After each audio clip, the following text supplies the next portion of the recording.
Hello and welcome to Fit Life Radio, the place where you can learn a little bit more about how your body works and find new ways to improve your health.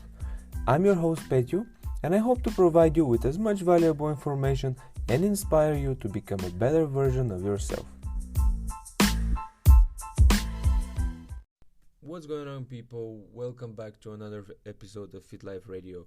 In today's episode, I'm going to break down one specific exercise that I think it's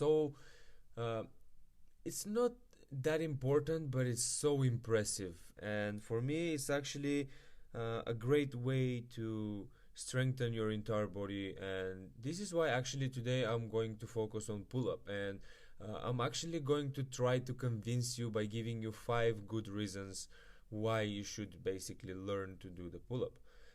Now, we all know what is pull-up pretty much, or chin-up. It's pretty much like we hold on something like a bar or something stable which is located above our heads, and we pull ourselves up. Nothing crazy, pretty simple, yet very impressive, and very, very hard exercise. And like for me, it's always very impressive when I see someone being able to do pull-up, because it's not something that we do all the time in our daily life. Now I said it's a very important exercise, at least for me, and it's something really to kind of like work towards. But it's not an exercise like the deadlift or the squat. Basically, it's not like exercise which we do all the time throughout the day. Like for example, squats or deadlifts, these are hip hinges, and hip hinge, we do hip hinge all the time. Hip hinge is it's so a staple move of our daily life. Like we do hip hinge when we go brush our teeth, when we bend over towards the sink to drink water or whatever, when we clean something, when we bend down to pick up something from the floor, when we sit, when we stand up, when we pretty much like I think I read it somewhere, and it was written, I think it was an article, and it was written that we do hip hinge somewhere around 3,500 times a day. So it's definitely important to learn how to do it correctly, and to even strengthen ourselves in this situation or these positions, because that's going to basically avoid a lot of injuries. Because believe it or not, many times this is why injuries happen, because we don't know how to execute certain movement which we are supposed to do, and we end up injuring ourselves. Like now, with the pull-up, that's not really the case. It's not really going to complement that much your daily life, or improve actually, or reduce the risk of injuries if you know how to do a pull-up.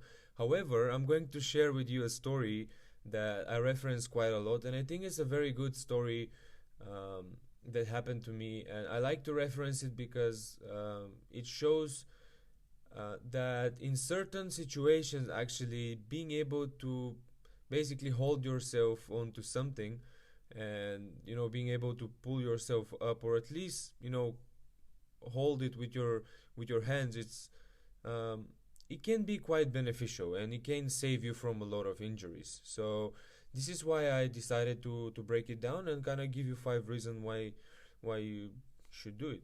And for me, it's very impressive, like I said, because it's something that not everybody does all the time. I mean, if I see someone walking, well, everybody walks, right? Everybody should know how to walk.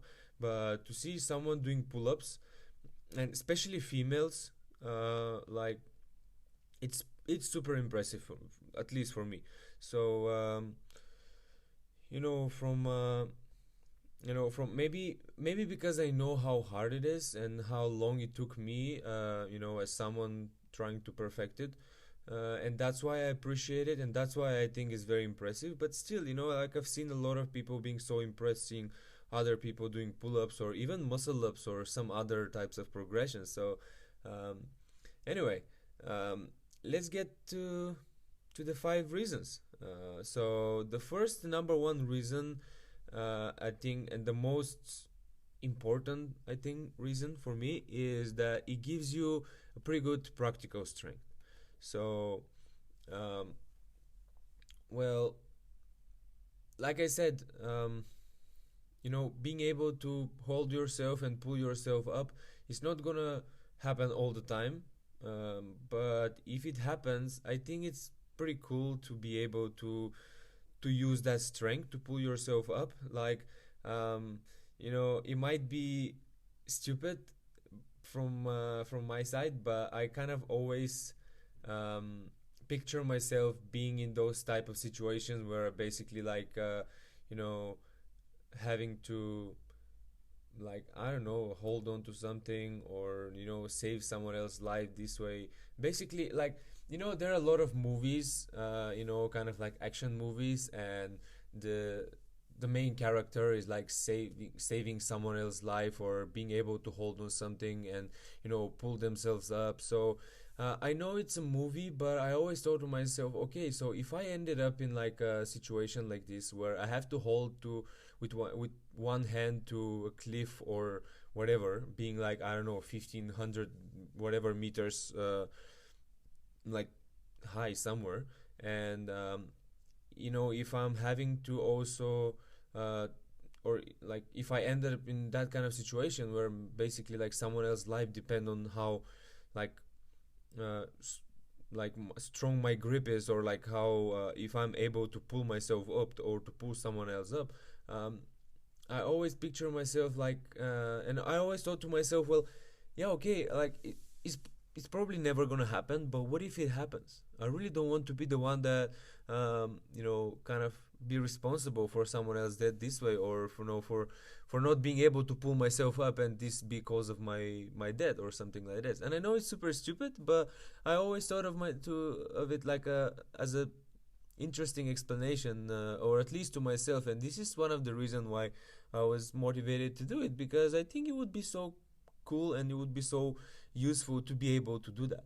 And I never actually thought that I would end up in that kind of situation, even though recently with the climbing, I'm pretty much, every time I go to climb, I end up in some sort of situation like this, where like I really try to hold on to something, or like I go to the last hold and I grab it, but basically like my feet slip from the wall or from the hold, and I end up like just hanging on the last hold with one hand.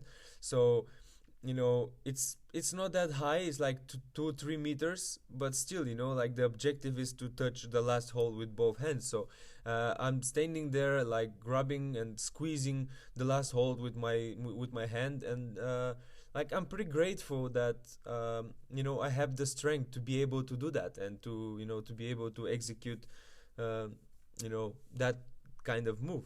So anyway, but in general, let's say this is, climbing is more controlled environment, but um, here comes the story, which well, it kind of tested my abilities, or it tested my strength. So we were walking with my dog. We went to a pretty cool cave. It's in Bulgaria. So we went to a pretty cool cave, and there are like those stairs basically, and on one of the side of the stairs there is the staircase handrail. I think that's how you call them. Basically, like, the like those the pipes, or like the holds that you support yourself going up or down. So I was going down, and luckily I was close to that handrail, and I was holding with my other hand, like with my left hand I was basically holding my dog, which is it's a Bulgarian Shepherd. It's pretty big and strong dog, so if that dog decides to pull, you pretty much go after that dog, unless the dog is very educated. And unfortunately mine is, even if it is quite educated, when he decides to run, he just runs. So anyway, we were going downstairs, and I was holding my dog with my left hand, and I was luckily going down, being so close to the handrail. So what happened is that my dog pulled me down, and I slipped. So I don't know how, but I managed to grab the handrail with my right hand while still holding my dog, and I had one foot basically planted on the like on the stairs, and the other one just went in the air. But I didn't even touch the ground. I didn't even touch the stairs. I didn't like sit or anything. Like I managed to hold myself up, like basically grabbing and squeezing hard the handrail and pulling myself up so I don't end up like basically like I don't know, I mean hurting myself or hurting my coccyx, or because usually this is what happens when you slip down the stairs. You basically end up like sitting on the stairs, but the gravity helps with the impact, so you end up pretty injured. So somehow I managed to hold myself, and yes, the adrenaline helps, of course, but I think being able to hold myself and being able to do pull-ups in general, and working on that strength, I think it helped me quite a lot. So um, well, I think it was a nice application of that strength. I pretty much like even I shared it with my girlfriend at that time. I was like, this is the time where I thank myself for going to the gym and or just going outside and practicing pull-ups and practicing my grip strength, because it's it did save me from potential injuries. And I know what you're gonna say now. So you might say like, "Oh well, but I don't have a dog. I have a cat, and my cat will never pull me downstairs." Well, it is true. It is true that the cat is not gonna pull you downstairs. It is true that you might never actually end up in such situations like that, as I said. But still, I think sometimes it could really help you. Maybe execute something. Maybe you have to climb up something. Maybe you slip. Maybe you climb. You use a ladder and you slip. So being able to hold yourself on something, I think it's pretty I don't know, it's pretty useful, even though it's not applicable in everyday life situations. Sometimes it can really save your life, or at least save yourself from injuries. And just in general also, like I think upper body strength, because like pulling strength or pull up is basically like is going to help you a lot with upper body strength. And I think that's gonna benefit you quite a lot, because whenever we deal with heavy objects, or I don't know, like we're in a situation where you need to pull something even towards ourselves, or like hold on to something, like we all the time use upper body strength. And yes, we might not have to uh, you know we might not ever have to be in that kind of situation where our life or the life of someone else depend on the strength of our hands or the strength of our upper body. Still, having upper body strength or that pulling strength, it can help you with a lot of stuff. It can help you pull something even if you are on the ground. It can help you like move objects or whatever. So I think it does have quite a lot of applications, and especially the grip strength. And speaking of grip strength, uh, the next like important reason for doing pull-ups is actually the grip strength. um, like we basically pull-ups require you to be quite strong with your hands and to be able to hold yourself. Like for example, I am 90 kilos, or around, I believe it's 200 pounds, right? 200 pounds. So um, being able to hold all that body weight with one hand or with two hands, and like for time, I think it can be quite beneficial, and it kind of I do believe it helps you a lot in everyday life situations, because well, yeah, okay, like I said, it helped me a lot with my situation, like being able to secure myself and holding to the handrail only with one hand. But being able to grab something and squeeze it super hard, I think it can be very beneficial. Even if you, let's say, like a simple example could be going and doing the groceries and then like lifting like the heavy bags, or like grabbing them for the handles. Sometimes they can be pretty heavy, and yes, we can lift those bags with our body because they're not that heavy. But being able to hold that handles and squeeze with our hands, um, I think it's pretty applicable, right? I think it's you know it's it's pretty useful, and it's not just it, it's just like holding other objects or holding yourself, or if you need support somewhere, like let's say you need support going down somewhere, or you need support like I don't know, like I don't know, maybe if you're like unfortunate to injure yourself, like when I was young I injured my right knee, so I had to use like I think crutches, or the is the word. So like basically I was quite immobile, and I was, yeah, I had to pretty much like hop on only one leg, but like it was pretty useful to use my hands and to use my grip to like hold my whole body and secure myself, because as you are using only one leg you're pretty unstable, and now you rely quite a lot on your strength, and especially your grip strength. And if your grip strength is not sufficient and you're not able to hold yourself, I think it's, you know it's not deadly or whatever, it's not very uh, I think it can help you definitely, or it can definitely improve your life. Or maybe another stupid example could be like opening a jar.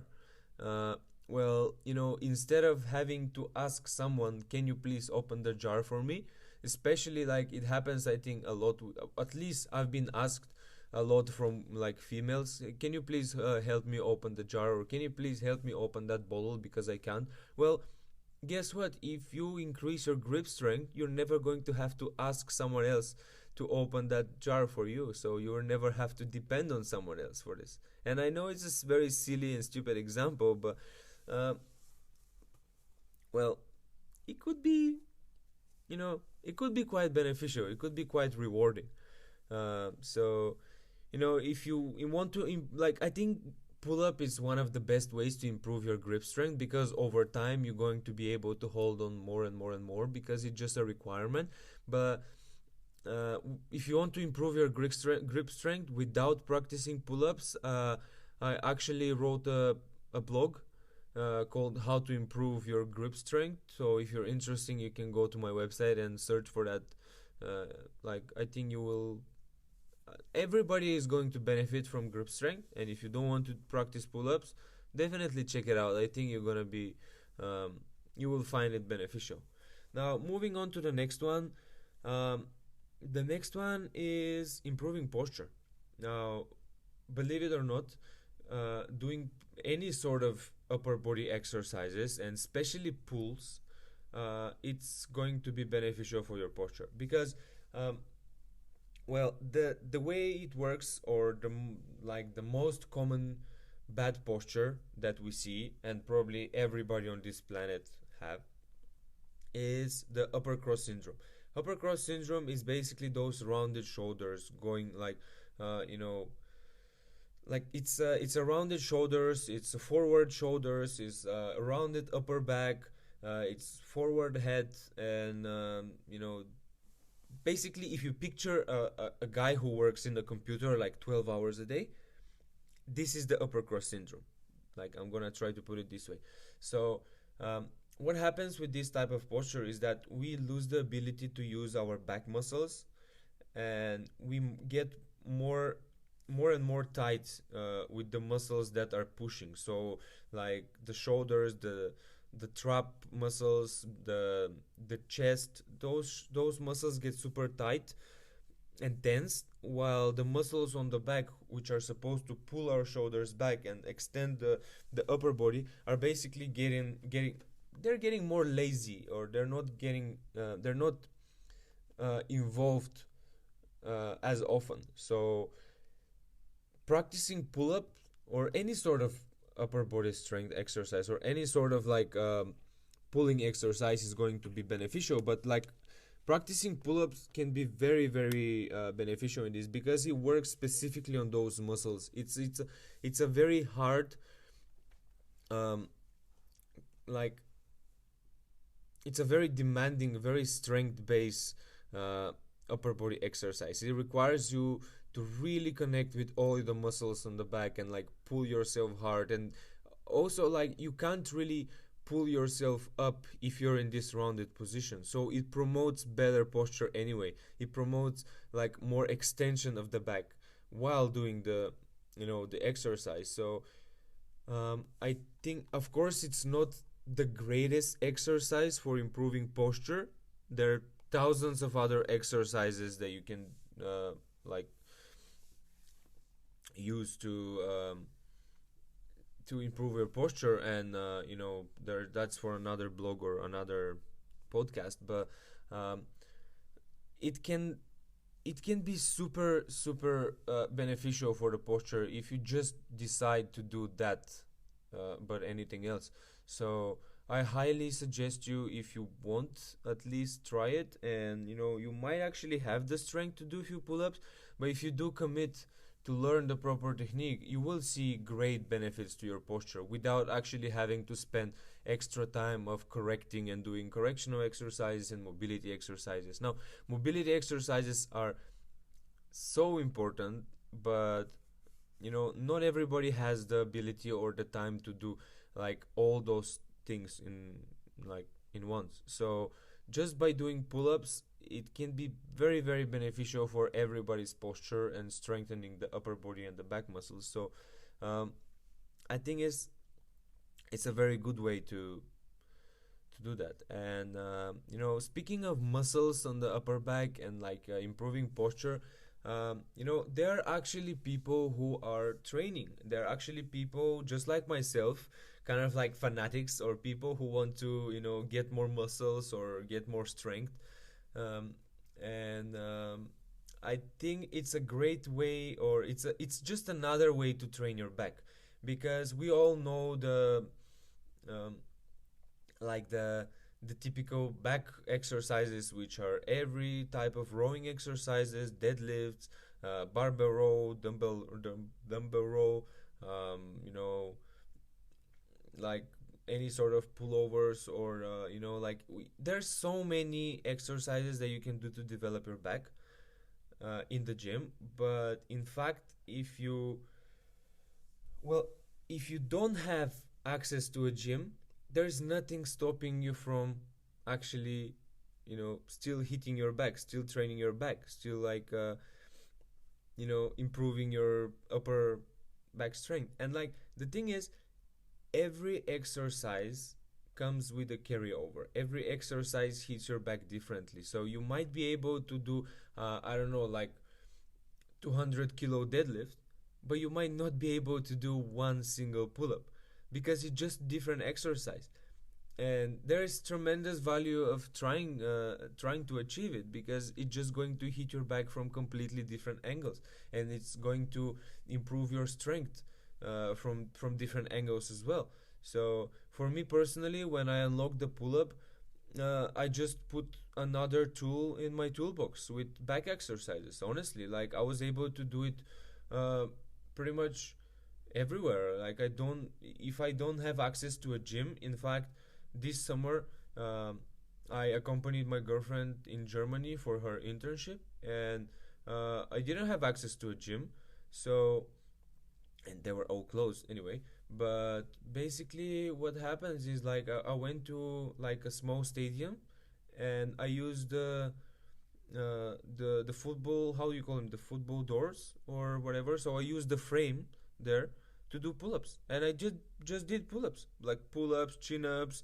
I'm able to do some muscle-ups, so I was doing muscle-ups as well. But it didn't stop me from training. It didn't stop me from hitting my back.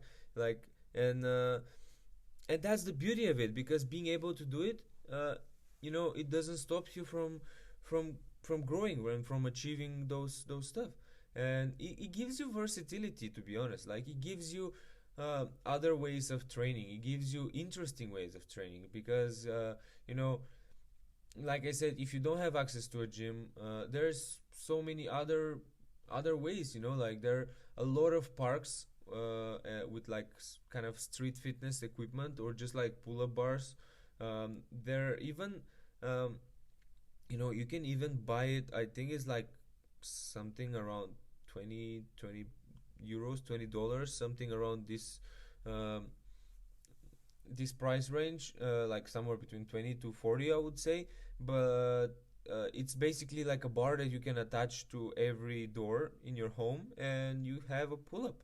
So pull-up bar, excuse me. So basically, it's a very cheap way to bring a lot of versatility to your training, and unlocking the pull-up actually gives you so much more.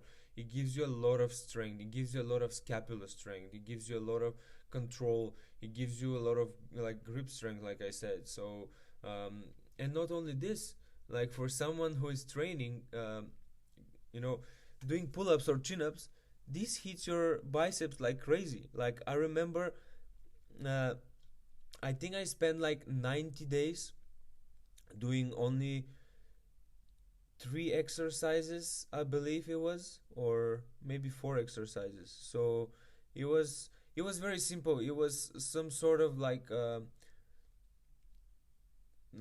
I was doing only bench press, squat, and pull-ups, and my arms got bigger. So I was like, what the hell? Like I'm not doing any arm exercises. Like I'm literally not touching dumbbells or barbells in terms of like developing my arms, my biceps or whatever. I'm just doing pull-ups and my biceps are getting bigger. So I think there's a lot of benefits. It's not just your back that's gonna get bigger. Like you can train your whole body with just having a pull-up. So there's so many different um exercises you can do when you unlock the pull-up. You can do um you can also do a lot of chest exercises as well. You can do stabilization exercises and control movements. The list is endless. Like you see gymnasts or you see like street fitness guys or calisthenic guys, they don't use almost any equipment. They use only pull-up bars and like D bars, but like their body is very well developed. So having that tool in our toolbox, I think is it could be quite beneficial for us as people who are trying to develop their bodies in a certain way. um, and you know speaking of trying to develop your body, speaking of trying to get stronger or whatever, um, just you know doing the pull-up is actually or practicing the pull-up, it gives you something to commit and work on. Like I strongly believe that every exercise is a skill and it should be treated as such. I don't think we should just go through the motion. So you know for me, pull-up, when I was learning the pull-up, or even now when I'm training like when I'm practicing every sort of move in the gym, for me, I'm practicing the move. I'm practicing that skill. So I'm learning how to position my hands properly, how to work on my scapula, how to engage proper muscles, how to identify if I don't have proper control, and how to also gain that control back. So um, I think it's quite a good way to for example, if you don't have you don't have enough time to go to work to train, or I wrote another blog based talking about how to exercise properly. And for me, it's such a misunderstanding when people think that, oh, like I don't have enough time, or I don't have gym membership, so I'm not I can't train. Like you know just to train doesn't mean that you are going and do like specific exercises all the time. You can just pick one exercise and try to perfect it, just like the pull-up. Pick the pull-up, and like create a system, develop like some sort of routine that is going to help you just get that pull up, that first pull up. So maybe you can do 3 times a week. You go and you practice the pull up. You're gonna start with scapula pulls, so you gain control. You're gonna start with, maybe first you're gonna start with dead hang, so you're gonna get some strength in your arms, in your forearms, in your fingers, being able to hold yourself. Then you're going to try to practice the scapula pull, so you're going to engage and promote that good posture.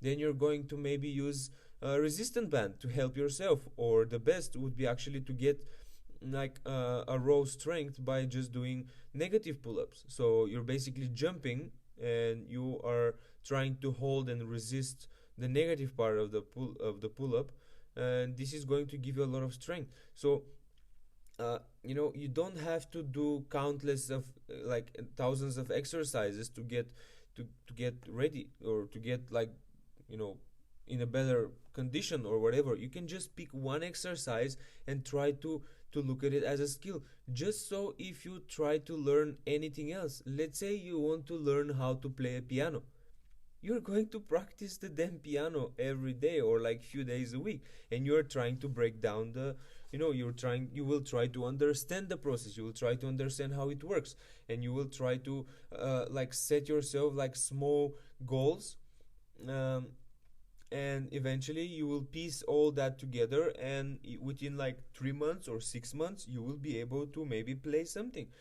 That doesn't mean you're going to be great and you're going to be the best at this skill, but you're going to practice it, and the more you practice that skill, like, the more stuff you basically unlock, the better you become, the stronger you get. So it's not about training or just going and like going through the motion. Like, I see so many people going in the gym. That's a bit off topic, but I see so many people in the gym. They're just like holding a dumbbell and they don't even know what they're doing. It feels like they're almost sleeping, and they're just like moving the dumbbell up and down without any intent, without any sort of focus, without just like any motivation or whatsoever. So they're not thinking about the proper movement, they're not thinking about the skill of it. And this is such an important aspect of every type of training and every type of skill. Every single movement that we do, uh, or we try to do, which we don't do on a regular basis, is something foreign, is something new to us, and we need to spend enough time learning it. We need to approach it as a skill. So taking the pull up and learning it as a skill, I think is such an important thing to implement in your life. If you're just looking to I don't know, try to improve strength but not knowing where to start, try with the pull up. Like, honestly, it's a great way to do it. um, I really encourage you to try to master it. And in fact, if you are convinced by those 30 minutes, I actually wrote a guide called the Pull Up Blueprint.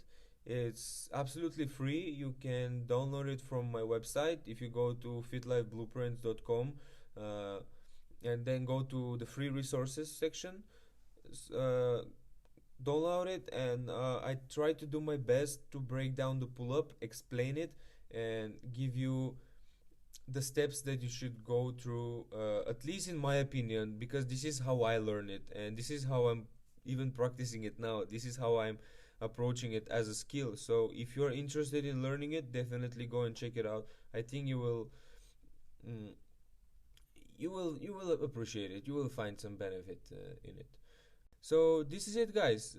Five good reasons to start doing the pull up. I hope to convince you, and if I haven't convinced you to try to do the pull up, then just pick something else and try to do it. Every sort of exercise, it's eventually going to make you better, and improve your life somehow. So just like everything else, like being able to play a piano, it might not specifically improve or benefit your life, but it's a skill that you work towards. It's something that you struggle and you find benefit from it, right? It's you train your brain, you exercise your brain, you exercise your muscles, your body, and you keep healthy. You keep your body healthy, you keep your body active, and what else could you possibly want, right? Like, this is the whole philosophy of Fit Life Blueprints. Like, giving you the blueprint and using those blueprints to live fit. And living fit is not being the strongest or being the greatest or being the craziest fitness fanatic. Being fit means being capable. It means being healthy. It means having great connection in relationships, with exercises, with movement, with food, with activity, with people as well. Having like healthy mindset. So um, I don't think it's something crazy or something hard, and I think it's something that a lot of people would want, and probably most of the people would actually want to be. So, With that being said, guys, thank you so much for tuning in. If you like my information, you can simply go to fitlifeblueprints.com. As I mentioned, there is a blog, there is plenty of free resources. Um, you can go and check it out, and I'm sure you will find something interesting to read or to download and maybe use for your fit life journey. So this is it, guys. I hope you're having a great day, and we'll see you next time. Bye.